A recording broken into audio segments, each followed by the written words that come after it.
On the morning of June 28, 1776, a British naval commander named Sir Peter Parker stood on the deck of his 50-gun flagship, looking through his spyglass at the coastline of South Carolina.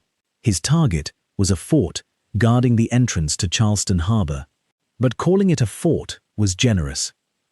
It was a half-finished wall of mud, sand, and spongy tree logs, sitting on a flat stretch of beach. Parker had 9 British warships behind him, carrying nearly 300 heavy cannons and thousands of highly trained sailors. The British Royal Navy was the undisputed master of the oceans, a force that had battered modern European stone fortresses into dust. Parker confidently predicted that this pathetic, unfinished mud wall would be blown to pieces in under 30 minutes. What he sailed into instead was one of the most humiliating naval defeats in the history of the British Empire. Over the next 10 hours, that unfinished mud fort would not only survive the heaviest artillery bombardment the British could throw at it, but it would shatter Parker's Invincible fleet. And the men defending it, a ragtag group of farmers and local militia who had never fought a naval battle in their lives, would deliver a masterclass in defensive warfare that military engineers still marvel at today. So, how did a half-built wall of sand and logs manage to defeat the greatest navy on Earth? To understand how the British ended up bleeding in the shallow waters of South Carolina, you have to look at the map of the American Revolution in the spring of 1776. Up north, the war was a grinding, miserable stalemate.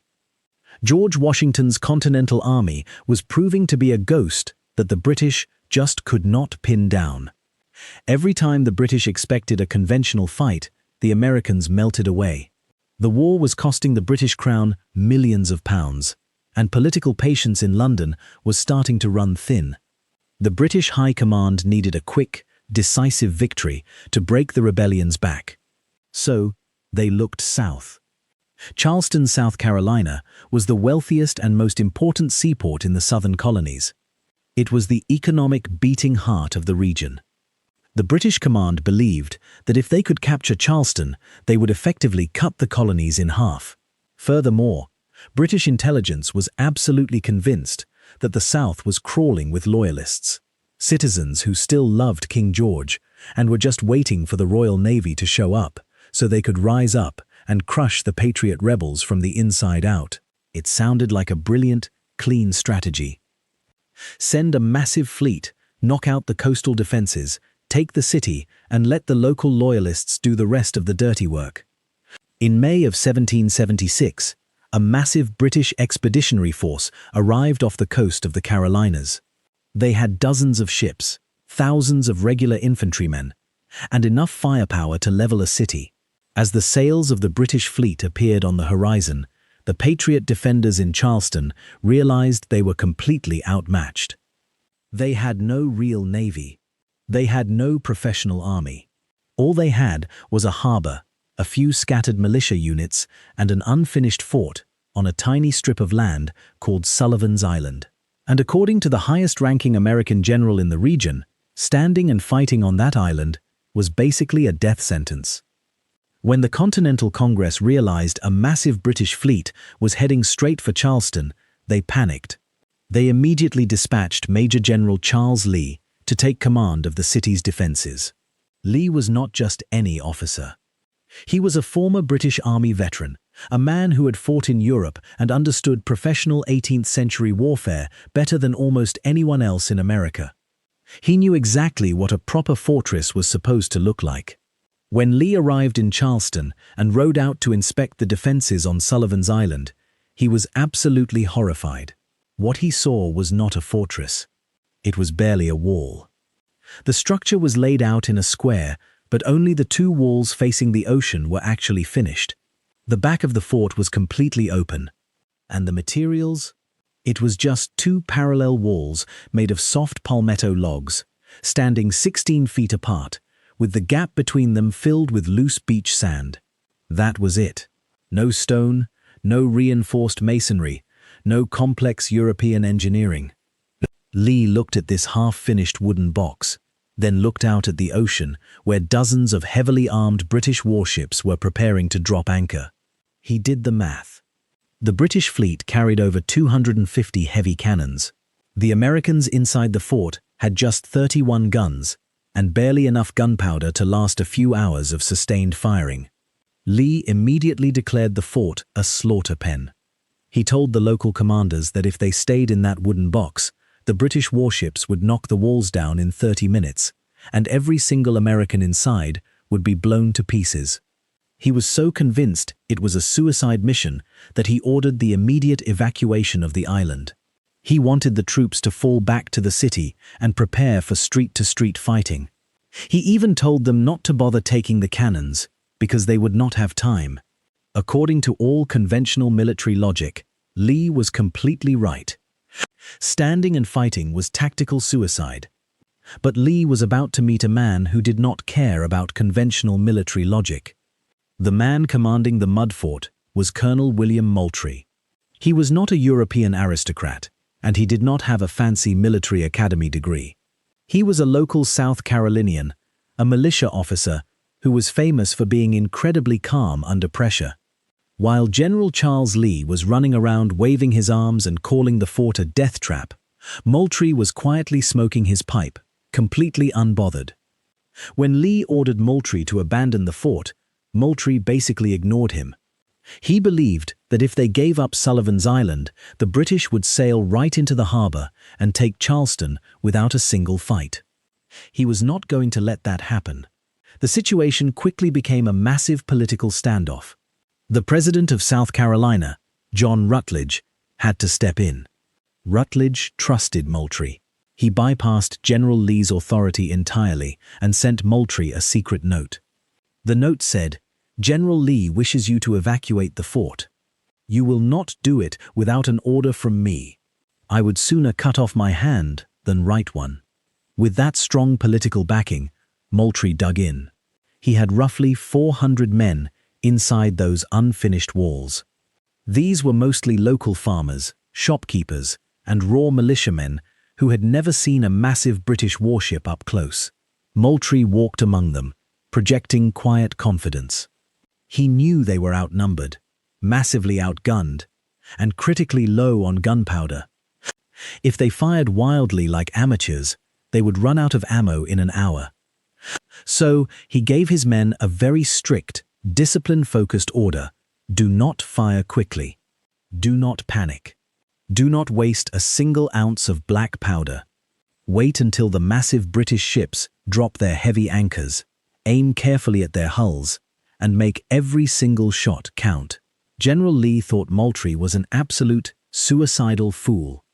He was so sure the fort would fall that he actually positioned small American boats behind the island, ready to rescue the bleeding survivors once the British inevitably blew the walls to pieces.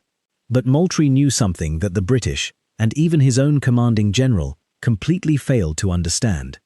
He knew exactly what he was building that fort out of. And he knew that the strange, spongy trees of the South Carolina coast were about to change the rules of artillery warfare forever. European military engineers spent centuries perfecting the art of defense. They built forts out of thick, heavy stone and solid brick, designed to shatter enemy cannonballs. So, when British officers looked through their spyglasses at Sullivan's Island, they literally laughed out loud. To them, Moultrie's fort looked like a crude, primitive joke. But this is where William Moultrie's bizarre local knowledge became the ultimate secret weapon. He did not have stone. He did not have brick. What he had were palmetto trees, which grow everywhere along the South Carolina coast. If you have never seen a palmetto tree, you need to understand that its wood is completely different from a normal oak or pine tree. Palmetto wood is not hard or brittle. It is incredibly soft, stringy, and spongy. It feels almost like dense cork. Moultrie took these soft, spongy logs and built 2 parallel walls, spacing them 16 feet apart. Then, he filled that massive gap in the middle with tons of loose beach sand. To a classically trained European officer, this design was pure insanity. If a 32-pound solid iron cannonball hits a normal wooden wall, the wood splinters. It explodes into thousands of sharp, deadly wooden shrapnel pieces, that fly through the air, acting like a giant shotgun blast that kills anyone standing nearby. That is how traditional wooden forts were destroyed. The British fully expected Moultrie's fort to explode into a storm of lethal splinters the moment they opened fire. But Moultrie was gambling on a crazy theory. He believed that the spongy nature of the palmetto wood, combined with the thick, shock-absorbing beach sand in the middle, would not shatter. He believed it would act like a massive, organic, bulletproof cushion. It was a brilliant hypothesis. But a theory is just a theory until someone actually shoots at it. And Moultrie was about to find out if his crazy idea would actually work, because Sir Peter Parker's massive, heavily armed warships were finally moving into position. The quiet time for theories was officially over. The deadliest navy on Earth was ready to unleash absolute hell. Imagine standing on the sandy beach of Sullivan's Island on the morning of June 28, 1776. You look out at the ocean, and the horizon is completely blocked by giant white sails. Commodore Sir Peter Parker was leading a squadron of 9 heavily armed British warships directly into the harbour channel.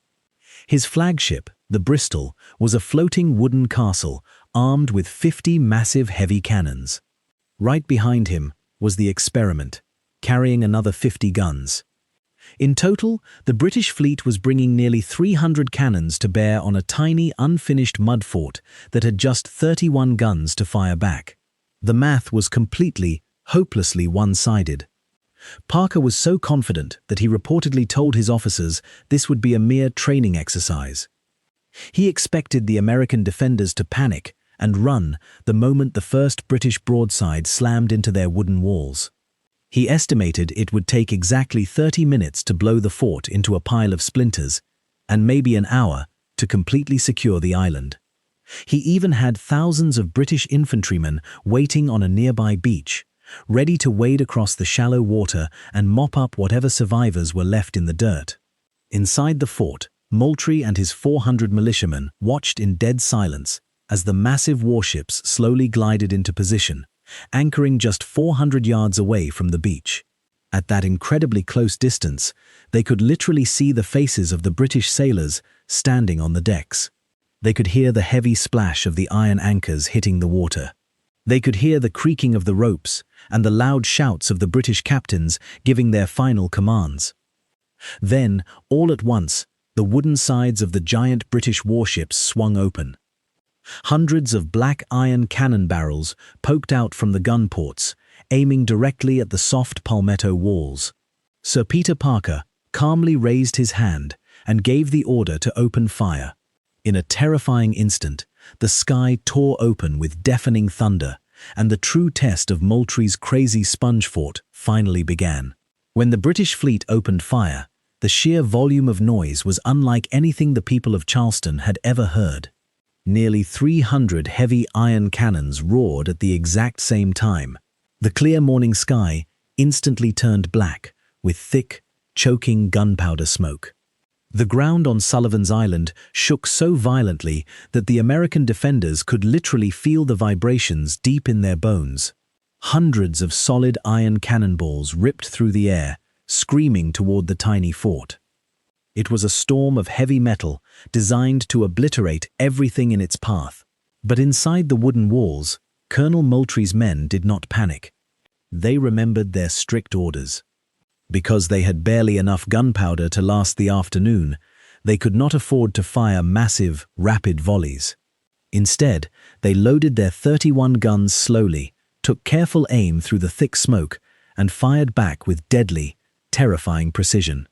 Every time the smoke cleared for just a second, the British sailors were stunned to see the American flag still waving above the mud walls. But then, a massive British cannonball scored a direct hit on the wooden flagpole. The blue flag snapped and tumbled over the wall, landing on the open beach right in the line of fire. To the British, a fallen flag meant surrender. They cheered loudly, expecting the Americans to finally give up. But a young American named Sergeant William Jasper was not about to let that happen. In an act of absolute insane bravery, Jasper leaped over the safety of the wall, dropping directly onto the deadly beach. With British cannonballs smashing into the sand all around him, he calmly grabbed the fallen flag. He tied it to a wooden sponge staff used for cleaning cannons, climbed back up the wall, and planted it right back up. The fight dragged on for hours.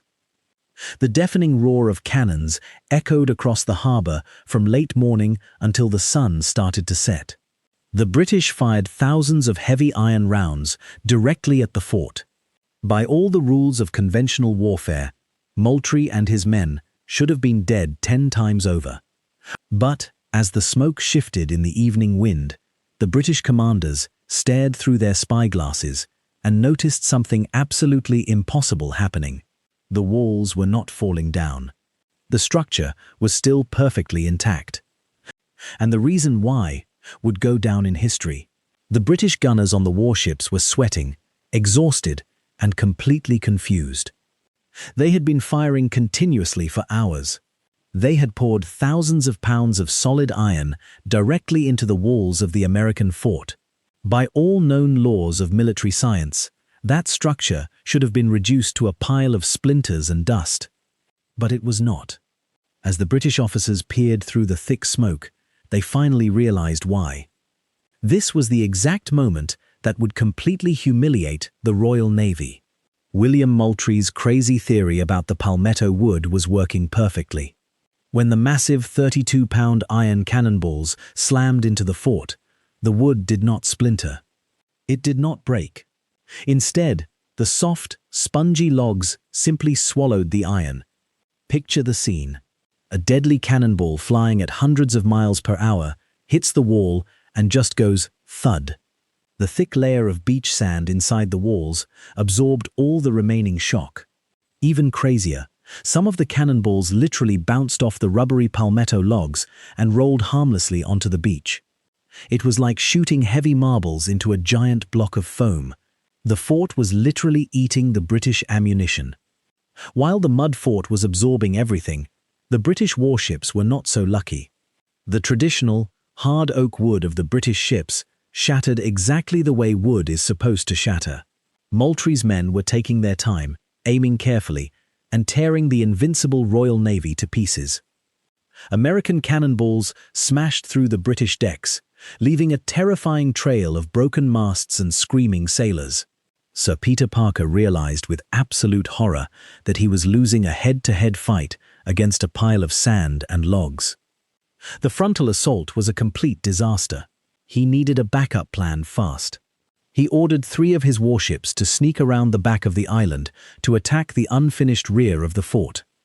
It was a brilliant tactical move, but Parker was about to find out that the soft wood was not his only problem. Nature itself was about to fight back. Sir Peter Parker knew the front of the mud fort was unbreakable, but the back of the fort was completely open and defenseless. He desperately ordered 3 of his warships, the Actaeon, the Sphinx, and the Siren, to quietly sail around the island and blast the Americans from behind. If they made it into position, the battle was over and the rebellion would be crushed. The mud fort would fall instantly. But the shallow waters around Charleston harbor were notoriously tricky, constantly shifting with the ocean tides. As the 3 massive warships swung around to flank the American fort, they sailed directly into a hidden, underwater sandbank. With a sickening, loud crunch of heavy wood and wet sand, all 3 warships violently ran aground. They were completely stuck. The deadly hunters were suddenly trapped by the very ocean they thought they controlled. Colonel Moultrie's men saw the trapped warships and immediately turned their heavy guns. They unleashed a brutal, calculated storm of iron on the helpless British vessels. The Sphinx and the Siren eventually managed to cut their anchors and limp away, heavily damaged. But the Actaeon was hopelessly lodged in the thick mud. The British were forced to set their own ship on fire and abandon it in a terrified panic before the Americans could capture it. Back on the main flagship, things were going from bad to absolute nightmare. An American cannonball smashed into the wooden deck right next to Sir Peter Parker with terrifying force. The violent explosion sent deadly splinters flying everywhere, tearing the British commander's clothing clean off and leaving him severely wounded and totally humiliated. The greatest navy on earth was completely bleeding out in the shallow waters of South Carolina. The grand British plan was rapidly falling apart right in front of the watching world. As the sun finally set over Charleston harbor, the deafening roar of the cannons faded into an eerie silence. The British fleet was completely shattered. Their massive warships were riddled with holes, their rigging was shredded, and their decks were stained with blood. Commodore Sir Peter Parker, wounded and humiliated, had no choice left. He quietly ordered his battered armada to pull their anchors and slip away into the dark ocean. The 10-hour battle was over. Against all odds, conventional logic, and military science, the mud fort had won. The impact of this single, shocking victory was absolutely massive. By holding that tiny strip of sand, William Moultrie and his raw militiamen completely saved the American South. The British were so demoralized by this humiliating defeat that they did not attempt another major invasion of the southern colonies for nearly 3 entire years. If Charleston had fallen that day in June 1776, the entire American Revolution could have been choked out before the Declaration of Independence was even signed. Instead, the victory electrified the colonies. The unfinished mud fort was proudly renamed Fort Moultrie. And to this very day, the flag of South Carolina features a proud, sturdy palmetto tree, a permanent tribute to the bizarre, spongy wood that swallowed British cannonballs and saved an entire nation. History is often shaped not by the strongest armies, but by the stubborn underdogs who simply refuse to follow the rules. If this incredible story surprised you, hit that subscribe button and drop a like so you do not miss our next video. Tell us in the comments what you think was the biggest mistake the British made that day. We have a lot more untold historical strategies coming your way very soon, every single week. Thank you so much for watching today. Goodbye.